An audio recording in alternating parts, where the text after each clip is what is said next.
Hello everyone, welcome back to cooking and baking with শতাব্দী। আজকে নিয়ে এসেছি আমার বাড়ির স্পেশাল মাছের পুর দিয়ে পটলের দোরমার রেসিপি নিয়ে। রেগুলার পটলের দোরমার রেসিপি থেকে এই রেসিপিটা একটু আলাদা আর খেতে দুর্দান্ত।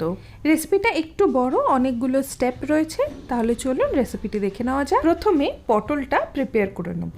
এখানে আমি পটলের মাথাটা কেটে আলাদা রেখে দিয়েছি। এবারে আমি আপনাদের দেখাবো যে পটলের ওপরে একটা হালকা খোসা রয়েছে, সেটাকে ছুরি দিয়ে হালকা ঘষে নিতে হবে। পটলের খোসা ছাড়াবেন না, পটলের খোসা ছাড়ালে পুরটা ভরা যাবে না। এবারে চামচের পেছন দিয়ে আমি ভেতরটা কুড়িয়ে দিচ্ছি। ভেতরে যে বীজটা রয়েছে সেটাকে বের করে নেব আর ভেতরটা একটা বাটির মতন বানিয়ে নেব। আর এই বীজটাও আমি ব্যবহার করব, বীজটাও আলাদা সাইডে রেখে দিচ্ছি আমি। এরকমভাবে আমি প্রতিটা পটল তৈরি করে নেব। পটলগুলো রেডি হয়ে গেছে, এবারে এই বীজটা আমি বেটে নেব। বীজটা বাটার জন্য আমি এখানে একটা মিক্সার গ্রাইন্ডারে অল্প একটু জল দিয়ে বীজটা ভালোভাবে একটা মিহি পেস্ট বানিয়ে নিলাম। এর সাথে এখানে আমি 300 গ্রাম বোনলেস মাছ নিয়ে নিয়েছি। এখানে আমি বাসা মাছের ফিলে ইউজ করছি, আপনারা ভেটকি বা রুই মাছও নিতে পারেন। রুই বা কাতলার পেটিটা ভেজে কাঁটা ছাড়িয়ে ব্যবহার করতে পারেন। এবারে আমি পটলগুলো ভেজে নেব আর তার সঙ্গে মাছের পুরটাও রেডি করে নেব। পটলগুলো আমি হালকা নুন মাখিয়ে নিয়েছি, 1 মিনিট মতন ভেজে নিতে হবে। খুব ভাজার দরকার নেই, পটলগুলো হালকা একটু ভাজলেই হবে, নরম যেন না হয়ে যায় পটলগুলো। পটলটা রেডি হয়ে গেছে, এবার এই পটল ভাজার তেলেতেই আমি মাছের পুরটা তৈরি করে নেব। মাছের পুরটা বানানোর জন্য এখানে আমি 1/2 চামচ রসুন কুচি দিয়ে দিয়েছি। রসুন কুচিটা একটু ভাজা ভাজা হলে এখানে একখানা পেঁয়াজ, যেটা আমি কুচি করে নিয়েছি, সেটা দিয়ে দিলাম। পেঁয়াজটা ট্রান্সপারেন্ট হওয়া অবধি ভেজে নেব। এরপরে এখানে যে মাছটা আমি নিয়েছিলাম, মাছের টুকরোগুলো আমি অ্যাড করে দিলাম। মাছটা নরম হওয়া অবধি ভাজতে হবে। মাছটা যখন নরম হয়ে আসবে তখন আমি এখানে 1/2 চামচ হলুদ, 1/2 চামচ লঙ্কা গুঁড়ো, 1/2 চামচ জিরে গুঁড়ো আর 1/4 টিস্পুন গরম মশলা, সবকটা ড্রাই মশলা মাছের সঙ্গে মিশিয়ে ভেজে নেব আর মশলাটা কষতে থাকবো যতক্ষণ না সাইড থেকে তেল ছেড়ে আসছে।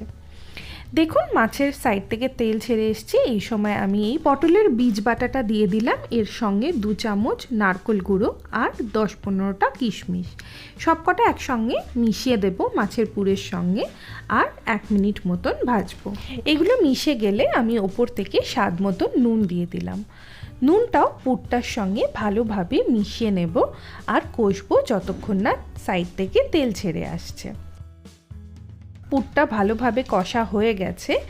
এরপরে আমি নামানোর আগে 2 চামচ টমেটো সস অ্যাড করছি। এই টমেটো সসটা পুরের টেস্টটা আরও বাড়িয়ে দেবে, এটা কিন্তু মিস করবেন না। মাছের পুরটা আরও কিছুক্ষণ নাড়াচাড়া করে গ্যাসটা বন্ধ করে এটা নামিয়ে নিতে হবে। এখানে আমি মাছের পুরটাকে নামিয়ে হালকা ঠান্ডা করে নিয়েছি। এবারে এই পুরটা পটলের ভেতরে ভরে দিতে হবে। পুরটা একটু চিপে চিপে ভরতে হবে যাতে কোনো গ্যাপ না থাকে ভেতরের দিকে। এরপরে উপরের যে মাথাটা আছে পটলের, সেটা একটা টুথপিকের সাহায্যে লাগিয়ে দিতে হবে। এরকমভাবে পটলটা সিল হয়ে গেল। এরকমভাবে পটলটা সিল করলে ভেতর থেকে পুরটা রান্নার সময় বেরিয়ে যাবে না। আর এরকমভাবেই আমি প্রতিটা পটল রেডি করে নিচ্ছি। প্রতিটা পটলে আমার পুর ভরা হয়ে গেছে, এর সাথে আমার অল্প একটু পুরও বেঁচে গেছে। দেখুন এই পুরটা কিন্তু আমার এই রেসিপিটা আরও স্পেশাল বানাবে। তাহলে আমরা চলুন গ্রেভিটা শুরু করা যাক। গ্রেভিটা বানানোর জন্য আমি এখানে কড়াইয়ে 2 চামচ সরষের তেল দিয়ে দিয়েছি। তেলে তেজপাতা, দারচিনি, লবঙ্গ, এলাচ ফোড়ন দিয়ে নিলাম। ফোড়নটা একটু ভাজা ভাজা হলে এখানে আমি 2টো মিডিয়াম সাইজের পেঁয়াজ, যেটা কুচি করে নিয়েছি, সেটা দিয়ে দিলাম। পেঁয়াজটা ট্রান্সপারেন্ট হওয়া অবধি ভাজতে হবে। এরপরে এখানে আমি 1.5 চামচ আদা রসুন পেস্ট দিয়ে দিলাম। আদা রসুন পেস্টটা দিয়ে পেঁয়াজের সঙ্গে মিশিয়ে ভাজতে হবে যতক্ষণ না আদা রসুনের কাঁচা গন্ধটা চলে যাচ্ছে। পেঁয়াজটা নরম হয়ে গেছে। এবারে এখানে আমি 1/2 চামচ হলুদ, 1 চামচ লঙ্কা গুঁড়ো, 1 চামচ জিরে গুঁড়ো, 1 চামচ ধনে গুঁড়ো দিয়ে দিলাম। প্রতিটা ড্রাই মশলা পেঁয়াজের সঙ্গে মিশিয়ে ভেজে নেব আর মশলাটা কষতে থাকবো যতক্ষণ না সাইড থেকে তেল ছেড়ে আসছে। কিছুক্ষণ ভাজার পরে এখানে আমি একখানা বড় সাইজের টমেটো কুচি করে নিয়েছি, সেটাকে দিয়ে দিলাম। টমেটোটা দিয়ে আরও 30 সেকেন্ডস মতন ভেজে নেব। এরপরে ওপর থেকে আমি স্বাদ মতো নুন দিয়ে দিলাম আর নুনটা মিশিয়ে দেব মশলার সঙ্গে। টমেটোটা যাতে নরম হয়ে যায় এই জন্য আমি গ্যাসটাকে কমিয়ে ঢাকা দিয়ে 1 মিনিট মতন রেখে দেব, বা যতক্ষণ না টমেটোটা নরম হচ্ছে। 1 মিনিট পরে দেখুন টমেটোটা খুব ভালোভাবে নরম হয়ে গেছে। এবারে যে মাছের পুরটা বেঁচে গেছিলো সেই মাছের পুরটা গ্রেভির সঙ্গে মিশিয়ে দেব। আরও 1 মিনিট মতন মশলাটা কষে নেব। এই মাছের পুরটাই গ্রেভিতে অ্যাড করাতে আমাদের বাড়ির এই পটলের দোরমার টেস্টটা আরও স্পেশাল বানিয়ে দেয়। মশলাটা কষা হয়ে গেছে, এবারে আমি 1 গ্লাস উষ্ণ গরম জল দিয়ে দিলাম। সব কিছু একসঙ্গে মিশিয়ে দেব আর ফুটতে দেব। এবারে যে পটলটা পুর ভরে রেখে দিয়েছিলাম সেই পুর ভরা পটলটা এক এক করে ঝোলে দিয়ে দেব।